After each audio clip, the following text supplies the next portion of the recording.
special rank in jihadi organisation.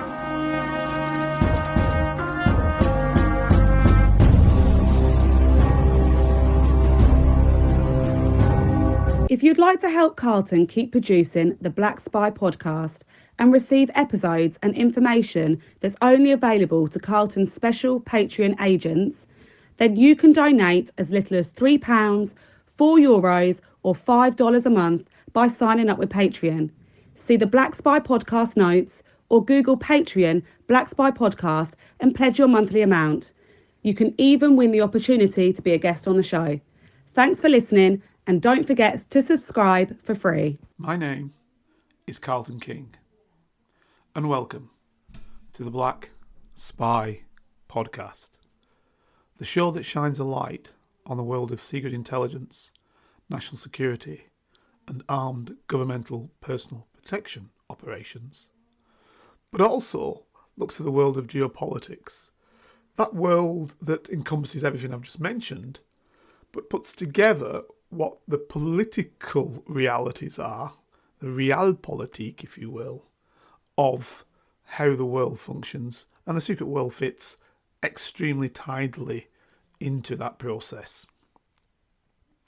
So normally, over the last couple of weeks, what I've been doing is, indeed over the last couple of months, I've worked a lot of my show with my sidekick, the one and only Fergus Isaac. And the reason for that is, of course, that what I get then is a journalistic perspective on the geopolitical perspective. And the reason why I've done that is because the fact of the matter is that journalism conveys the thoughts of the government to the masses to a lesser or greater degree. You know, sometimes we try and pride ourselves in the United Kingdom on suggesting that somehow the media doesn't control us. It does. And the thoughts of the media and how the media perceives what we should be doing, the stories that the media puts across, are all controlled in that way. But today, it's not going to be one of those issues, not going to be one of those episodes. Today, it's going to be one of my critical thinking episodes, which I do now and then. And those episodes are where I delve deeply into the world of secret intelligence and national security on a particular theme. And I do that so the listeners, you guys listening right now, can critically think about an issue. So without talking very much around it, let's get straight into what I'm going to actually speak about. Really, it's all surrounding Russia.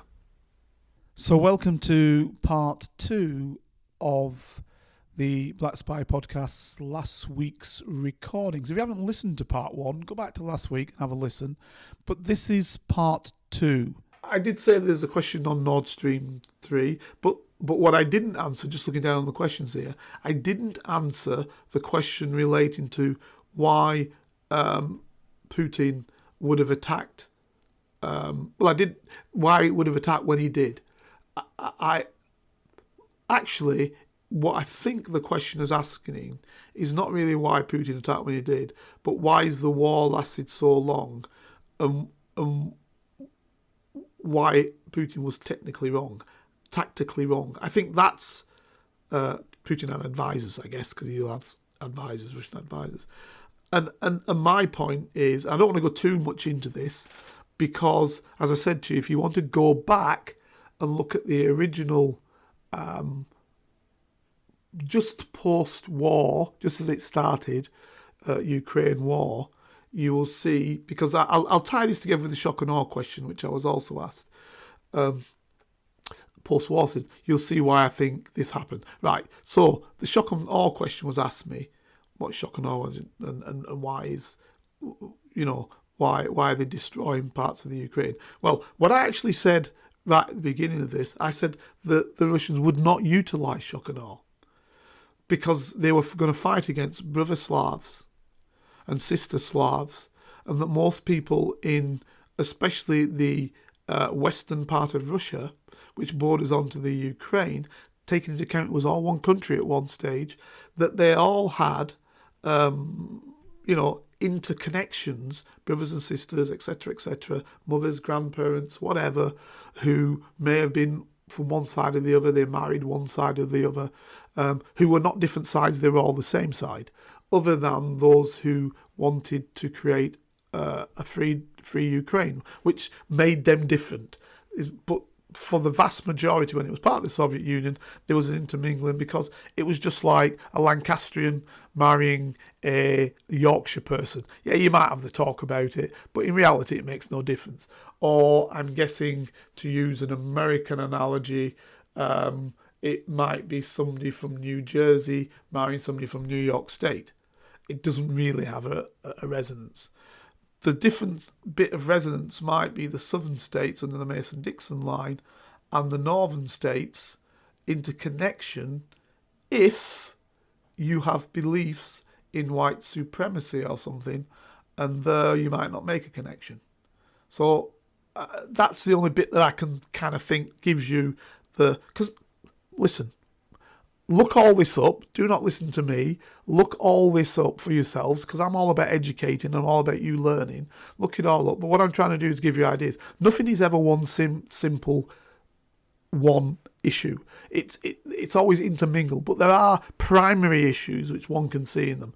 So what I'm saying here with this one, I don't think that Russia ever intended to do shock and awe, to destroy cities. My belief is it never intended to occupy Kiev, never, only when obviously they found that the battle was being lost. And I'll explain why I say that. I think every military tactician has learned from our invasions, and they were invasions, they were just as illegal as Russia's invasion when we invaded Afghanistan and we invaded Iraq. In our invasions of those countries, and don't be wrong, look, I work for the state, so as soon as, I put my papers in, I've said this before, so some people know, I put a paper in to say why we shouldn't invade Iraq and why we shouldn't invade Afghanistan. I put papers in, I did some actions to try and prevent those invasions, at the behest of the people I worked for, but they both came about. That's fair enough, not a problem. So once it was done collectively, then of course I put my shoulder to the wheel and did all I could to assist my country. So that's what happens. You may not like what's being done, but you do it because you are part of the state apparatus. And in some ways, maybe that's wrong. Maybe it is wrong. But that's what you do when you are in the game that I've been in, the games that I've been in. So one of the other aspects that I should explain, I was in the National Public Order Intelligence Unit, and my role there, as it was in Special Branch, really, as well as doing anything else, is you have what we would call crystal balling, but specifically in the MPOIU, where I formed and ran a unit which looked at strategic analysis. And what I did then is I look at things that might be of interest or threat to the United Kingdom in 3 to 5 years' time. And that's crystal ball, that's you analysing, looking at it. So my point was always to understand what your potential enemy is going to do and why they're going to do it. Because that's why you can then see what the potential might be for something else to happen. So in terms of the Russian element, this is why I'm telling you, it was my perspective that Russia never wanted to overtake or control Kiev. What it did want to do was to take those border regions, Donbass in particular, Crimea, which it did, that would secure, number one, Russian speakers, because it's easy then, because most of the people are going to be orientated to you. So conceptually, that would be like us saying, in the Afghan war, had we have just said, we'll take the regions that are run by the Northern Alliance, we may well have been successful, because those people were orientated towards our thoughts and our ideals. So the Massoud's guys, it's probably like saying if we just took in Iraq the Marsh Arab areas and then freed them subsequently to do what they wanted, we wouldn't have had a backlash. But when you then take the central Sunni area, which is where the Ba'athist Party had its main control, then you've got yourself a problem. So this is exactly the same here. For me, I think the analysis was from the Russians, if we take the eastern part, cause a buffer between us and Russia proper, we then will not have a massive fight on our hands, which is why was called a special military project.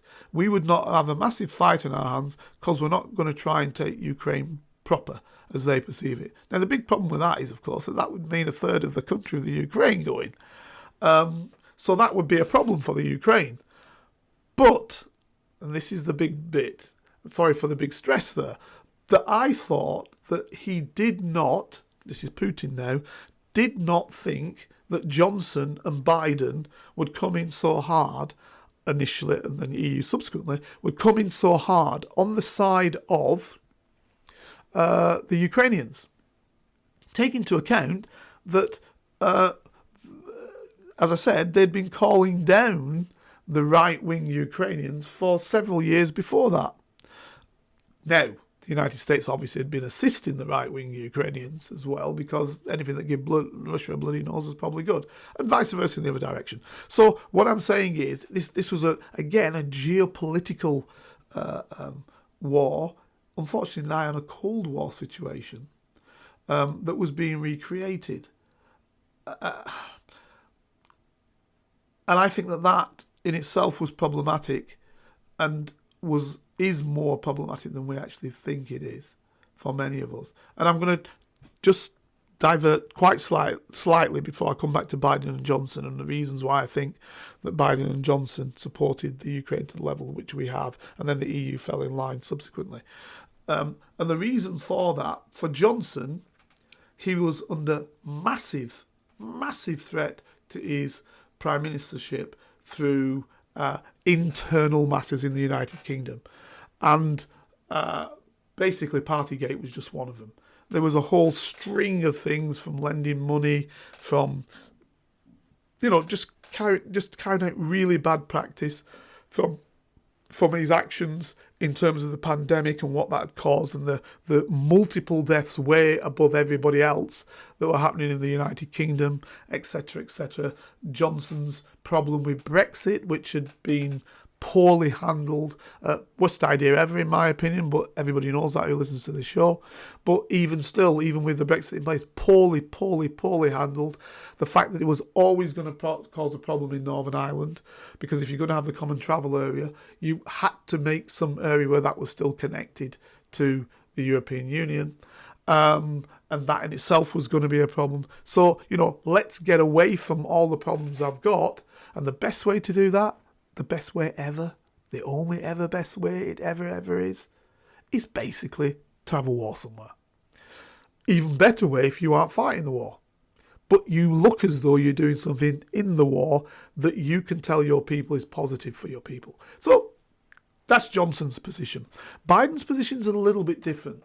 Biden's position was that Trump, playing a masterful stroke, whether it was his or his advisors, basically wanted out of Afghanistan, a war which he was never enamoured with. To be fair, he was never enamoured with NATO either, and he was never enamoured with any action in Iraq. So this is a guy who was very clear about that, because money is the number one issue for him. So he wanted out. He did a deal, even with the Taliban directly, without, listen to this now, without the Afghan government being part of the negotiation. So he did a deal and said, on day, date, time and place, we are leaving, and this will be the end of our nigh on 20-year war that we've been fighting. So this is us gone, and this will happen. Now, he lost the election. So what has Biden got then? Biden's got to be two things. Does he say, no, we reverse that, we will continue this war in Afghanistan? Well, I suggest that he can't say that, because every American soldier who dies post his turning around of this will be purely and utterly down to Biden. So anybody killed in Afghanistan, any American, because that's all people will be bothered about, American killed in Afghanistan after the date that had been agreed by Trump to leave would be down to Biden. So he couldn't turn away from that. But when they did leave, they left in such a catastrophic way that, again, for everybody watching in the United States, it brought back shades of Vietnam. another defeat for the United States military. So that's what it looked like.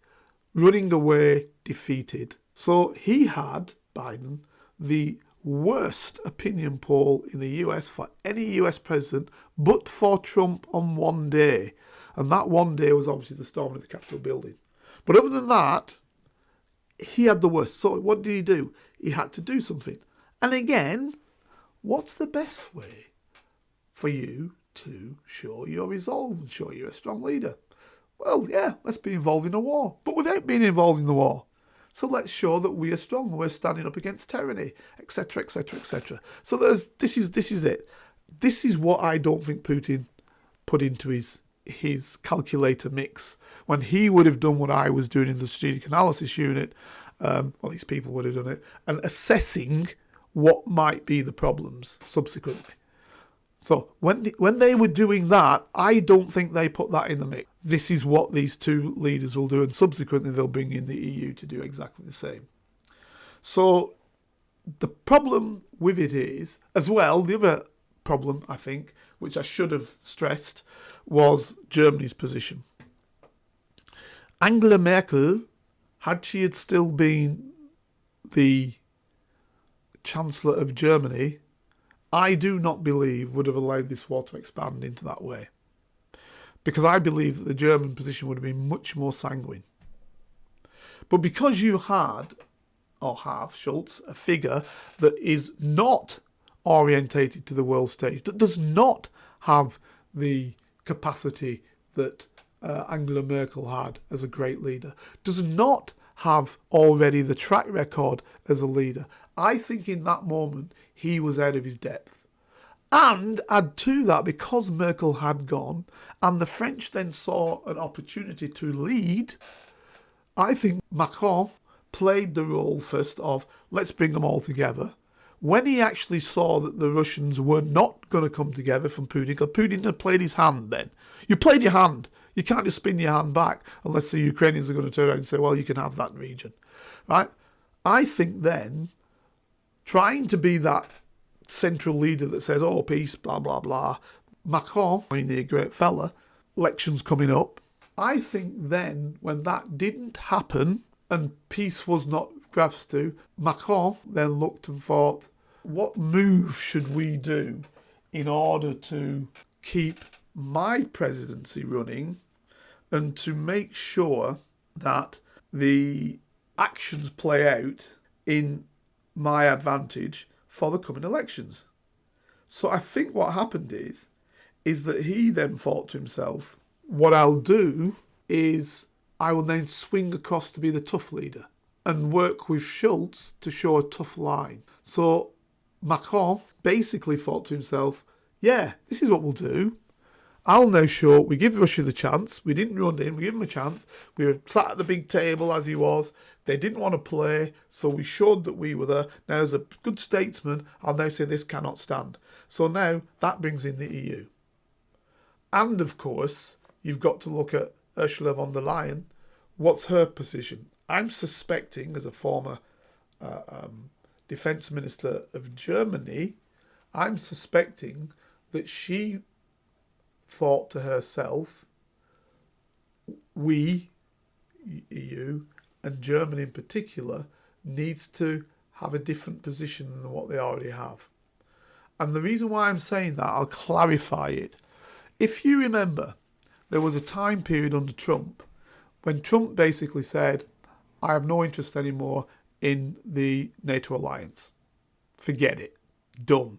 Dead. You fellows aren't paying your due. And he basically held them to ransom. Now, as far as Germany is concerned, it sees the North Atlantic Treaty Organization as its protector.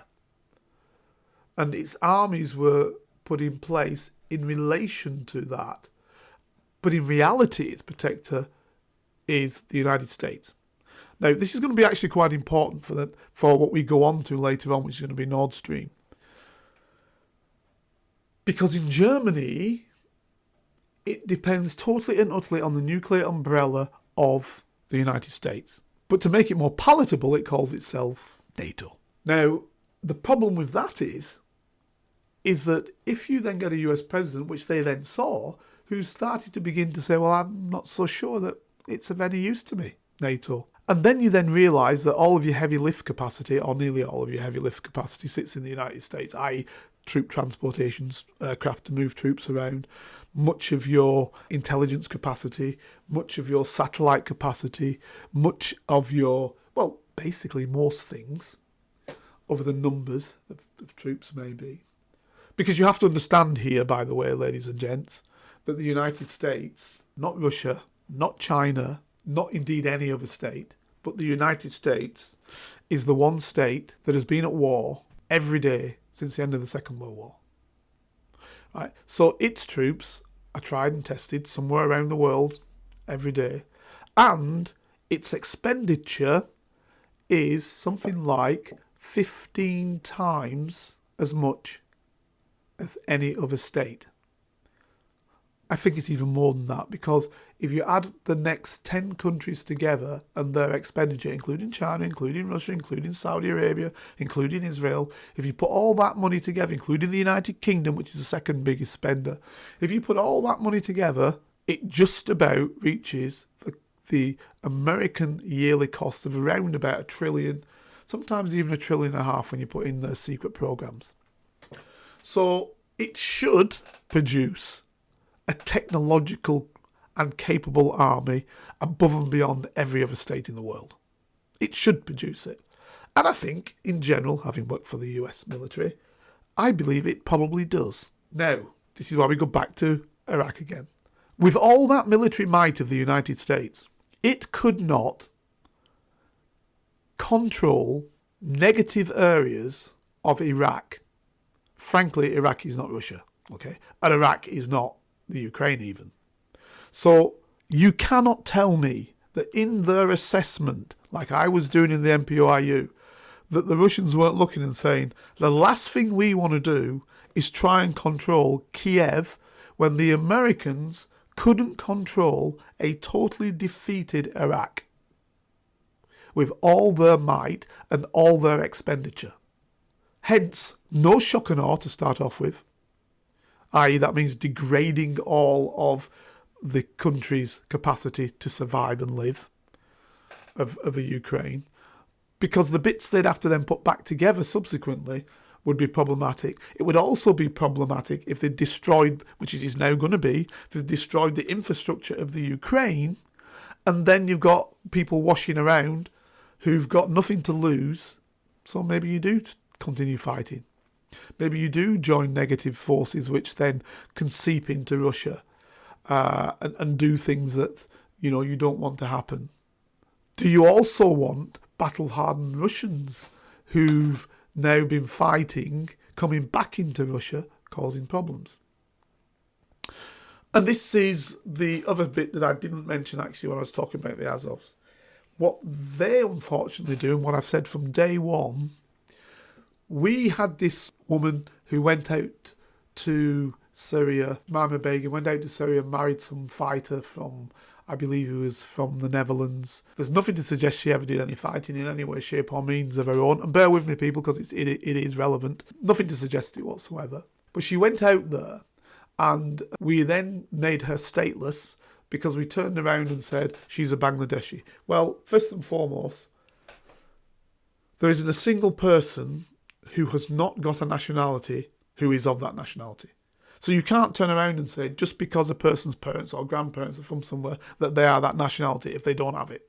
So no way should they ever have been able to turn around and say Shamima Begum is a Bangladeshi national just because her parents are from Bangladesh.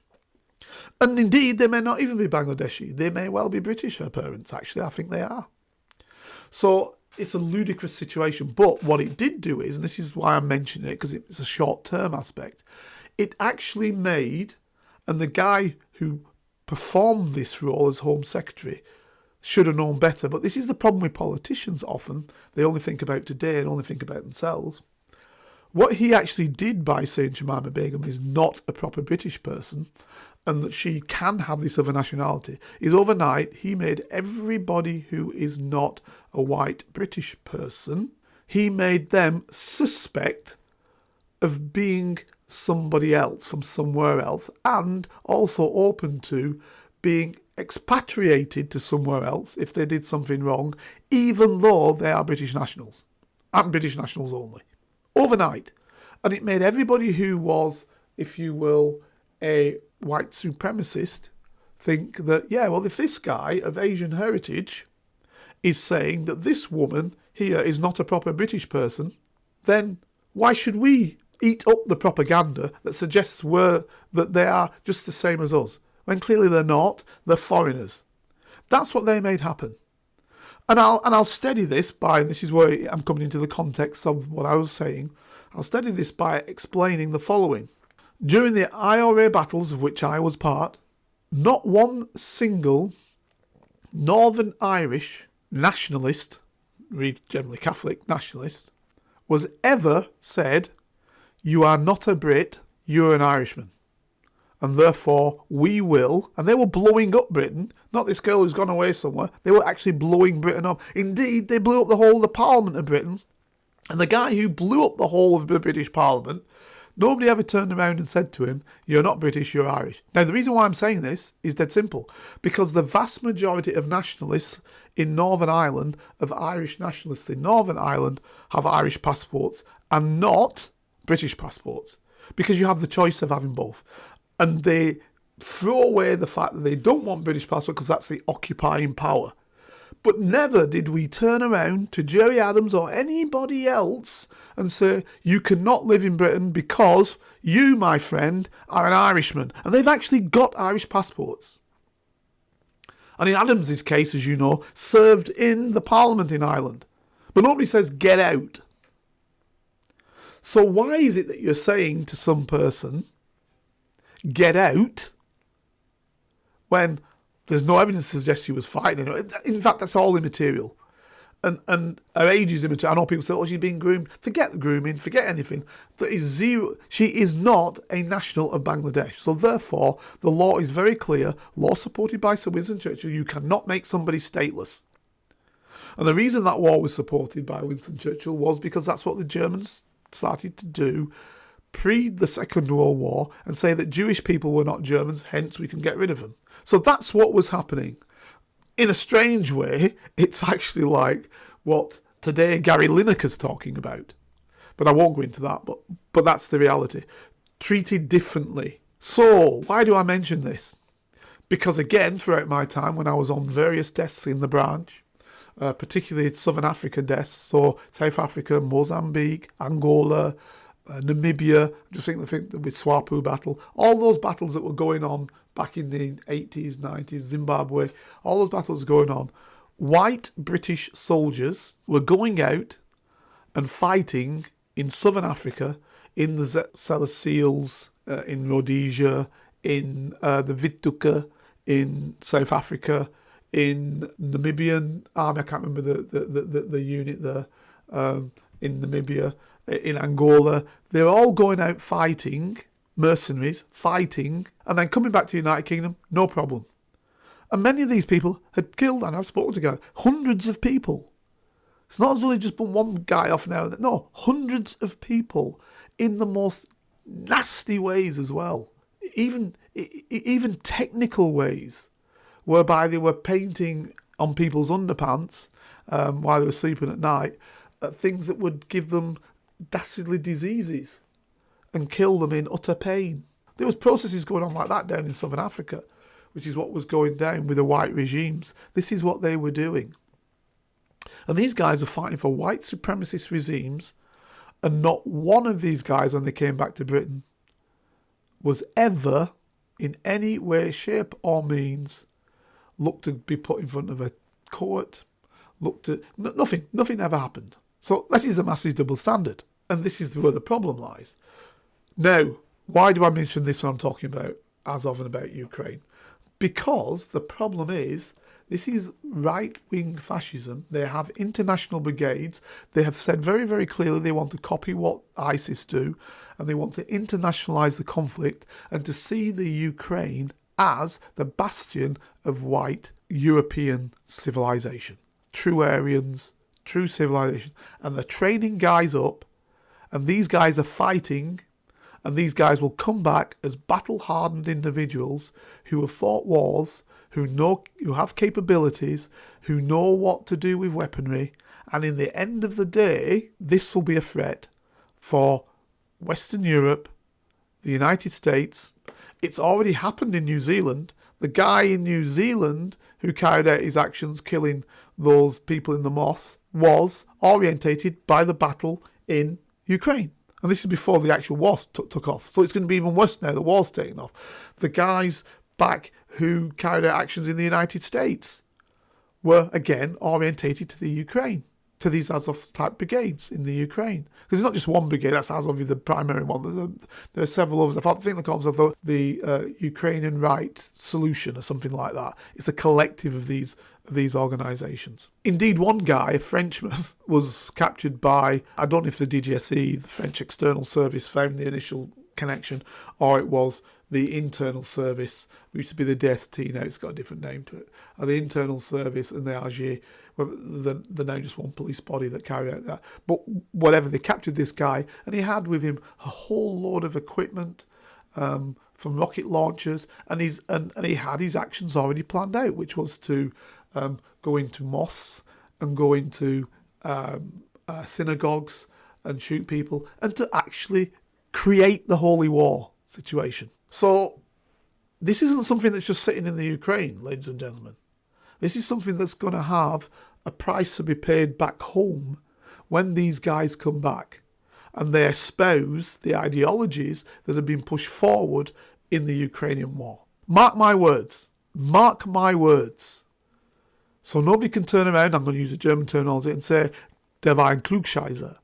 No, I'm telling you ahead of time what is going to happen. So when you see it, remember I said to you first, and it'll be Australia, it'll be New Zealand, it'll be Britain, it'll be France, it'll be somewhere, it'll be, I tell you what, Sweden, Denmark, those are good places for this type of stuff to happen. Right?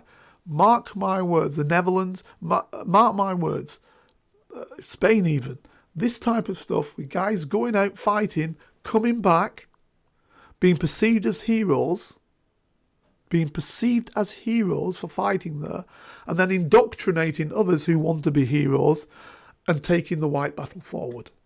In countries that are now so intermixed and so intermeshed that you cannot, or you should not, be able to say who is a foreigner and who is, but which some still cling on to and say, oh, only white people can be from this particular area or from this particular region. When historically, by the way, if you listen to me, you know that I've been talking to you about blacks being example in Britain for 2,000 years, and in Germany, and in fact throughout the whole of Europe. 700 years worth of black Moors running activities in Spain and in Portugal and in southern France and in eastern and southern Italy. So this nonsense about it's only white people in Europe is total and utter rubbish. Total and utter rubbish.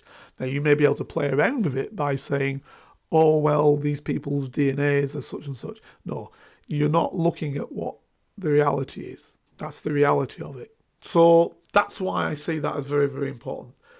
Okay, for the last run on this one, I am...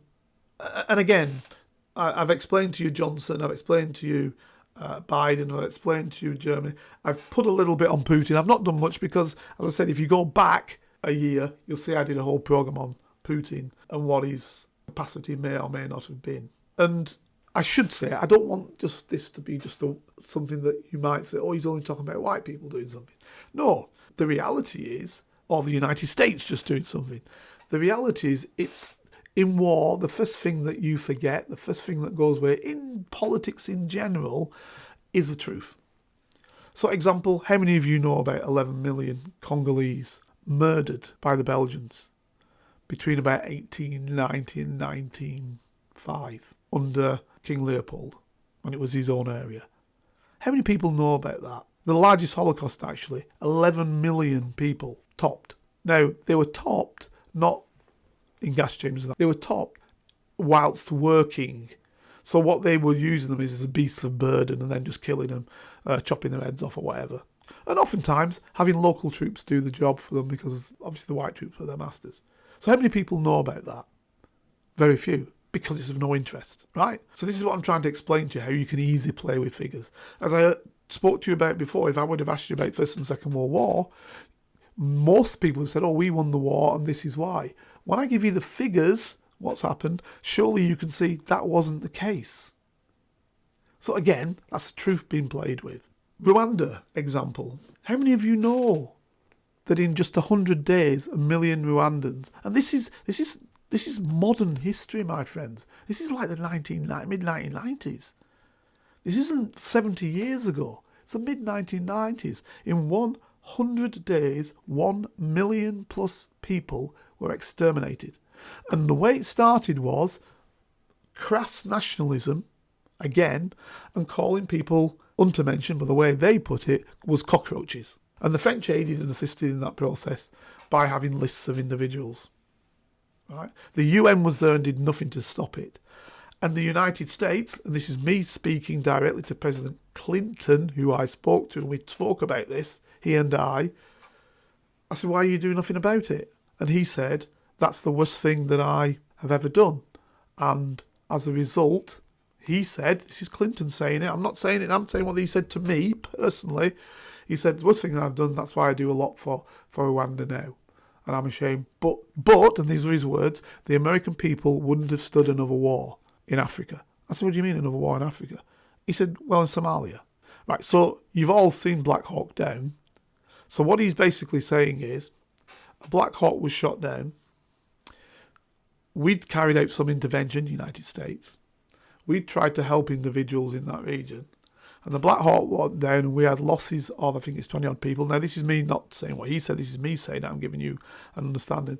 A loss of 20 odd people in that Black Hawk Down scenario. And if you were one of them, that's extremely negative, of course. But that fundamental perspective of Americans being dragged through the street meant that you could allow 1 million people to be exterminated and hide behind the fact that it wasn't an external war, it was an internal thing, and that it proved that it was genocide. So what I'm saying to you is, what happens in this world is fact can easily be played around with to your advantage. And therefore you carry out your actions based on those facts. And so this is actually quite a nice segue into Nordstream. Because that was the other question I was asked just this 2 days ago. A day ago, in fact, not 2 days ago. Came to me a day ago. And the individual asked me and he said, what do you think about Nord Stream? Is it true that the Russians blew it up themselves? But the first thing I say about that is, I do not know. I can't know. But common sense would tell me that if you spent 10 billion on a pipeline, that's about the figures, that bring you billions in the movement of gas and oil, even if you're going to turn that off and you can't utilise that gas and oil now, someday, somewhere along the line, this war will end. Or, even if the war didn't end, the sanctionable elements will end because the energy is required again and you've now blown it up so you can't utilise it. It just doesn't make any sense. And now people can say, oh, this fella must like Russians or whatever. Look, it doesn't make any sense. Yes, there are false flag operations all the time. And yes, people make stuff up and say it's done by this fellow, it's done by some other. Mazadek in Iran, example, way back when he was taken out, I hate that word, taken out, when he was assassinated by a CIA action. And I believe others were involved, but the CIA put their hands up to it, CIA action, because he was going to win an election, it was going to be socialist. Obviously, there was a story put abroad that they had nothing to do with it. That's a false flag. Somebody else had done it. Same with the great Patrice Lumumba, okay? Oh, it's all down to intertribal fighting. No, that was an operation, CIA and Belgians, right? So, and maybe others. So the point I'm making is that, yeah, you can spin anything the way you want it, and false flag operations do happen all the time. And, well, a good one was, as I've spoke earlier about, yes, massively, Russian special forces aided Russian-speaking individuals in the Donbass to fight a war against the Ukrainian government before the war came to what it is now. Absolutely, they were Russian special forces. That's a false flag operation. No, they're not. They're just normal people, and some Russians might have gone over helping out their brothers. Rubbish. You know that's set up by the Russian state. So let's not argue that there aren't false flag operations. They happen all the time. But the reality is, what's your advantage from it? And how much is it going to cost you? You don't destroy billions of dollars of stuff for no reason. It makes no sense. That's nonsensical. Nor do you have a country like Germany, Sweden, Denmark say, we've now found who it might be, but we're not saying anything. Right? This is what they said some several months ago when it first happened. We've got some, but we can't say anything. Well, you know, straight away when it happened, they were saying it was the Russians doing this and the Russians did that. So why they say it when something can't happen? Because they know who's done it. They know who's carrying out the actions or who've been part of the actions. And when Hirsch talks about the great writer who basically found out about My Lai. My Lai was the attack in Vietnam when I think it was 1,000. Was it 1,000 people who were murdered in My Lai massacre? And Hirsch was the one who spread that through, and then subsequently has done many, many more active pieces of writing for important newspapers in the United States, not some Joe Salt papers. Why then, all of a sudden now, after a month of Hirsch's latest revelations, do we have some idea coming out of Germany suggesting that, it may well have been Ukrainians that were not connected to the Ukrainian government? And we found a boat, and that boat has explosives residue on the tables, and we know the boat was hired by certain individuals who came out of Poland, and etc. And I'm being a bit vague here because the information that's flowing through is quite vague, and I don't like to suggest something's happening without having some kind of concrete intelligence behind it. But you've got several reporters from ARD, which is and I think it's also Frankfurt Allgemeine, it might be another important German newspaper. Anyway, they're doing the investigation and they're now passing this forward. And German politicians have had to explain why this may or may not be the case, that the Ukrainians have carried out the action. Frankly, I don't believe it. Frankly, I think that the operation lies elsewhere, and you can surmise whom I think has carried out the operation. Let us just say that it was said for many a year that the United States would not allow for the Nordstream 2 to come online, and that if it did come online, something would happen. And the day after it happened, that Blinken turned around and said, fantastic, something like this needed to happen to stop the west of Europe being so heavily connected to Russia. So, I just put that to you as to whom or who may not have been connected with the operation. But when you find this boat several months later and it's got residue on it, come on, why would you have not burnt the boat? Let's say you had a cost. Let's say you were some Ukrainian and you had a cost to carry out this operation. So you carried out your operation, you had a cost to do it, and therefore you wanted to sparingly carry out the op. Well, why not set the boat on fire and claim it on insurance and get rid of the problem that there is that's sitting there that has all your evidence? And by the way, they found 2 passports as well. So, I mean, it just doesn't sit right for me. I look at this and I think, why is that absolutely professional job of blowing this thing up, but an absolutely amateur job of getting rid of the evidence? How does that work? So, this is what I say. So, in terms of Nordstream, I would say watch this space. It may or may not come out who's actually carried out these actions, but there is a secondary fall guy there if that is required, and that shows a good operation. So you got your secondary fall guy when, for whatever reason, the op couldn't be kept quiet. A secondary fall guy comes to the fore who you can say, this is the geezer, these are the people who've carried out the operation, and have it as though they're not connected fully to the state, which makes common sense that they've done it. First of all, say it's Russia, which is what was said, which makes no sense. Russia then says, let's have an international investigation. So if it's Russia, do they really want an international investigation? Let's have an international investigation. We've investigated small, but let's do it. It doesn't die, because people say, it doesn't die. So then you've got to look at another reason why somebody else has done it. And that's what I'd say to you. Just look at it and look for yourself. So my answer to that would be dead simple, that look at the evidence. And I say with everything that I talk about, everything that I've spoke about today and what will be also last week, because this will be in 2 parts because it's way too long, look at the evidence of what I've said. And once you've looked at that evidence of what I've said, tell me if you think I'm wrong on anything. Please, I want you to say to me, that was rubbish, or you're pro this, or you're pro that. I'll tell you something, I'm not pro anything. I'm kind of straight down the line on most things because I don't see people wearing the white hat on anything. Maybe that's a cynic in me because I've been in a schizophrenic, nasty game. But the reality is, that's what it is. All I try to do throughout my time in these services is to keep people alive and to hopefully prevent wars which do damage to people that are not necessary. But my last word is, what we're now doing in the Ukraine is literally bleeding out Ukrainians. Because in modern warfare now today, I think the rule of thumb is that for one dead person, you've probably got about 3 to 5 people who are injured. And we're not talking about injured with a broken arm or something.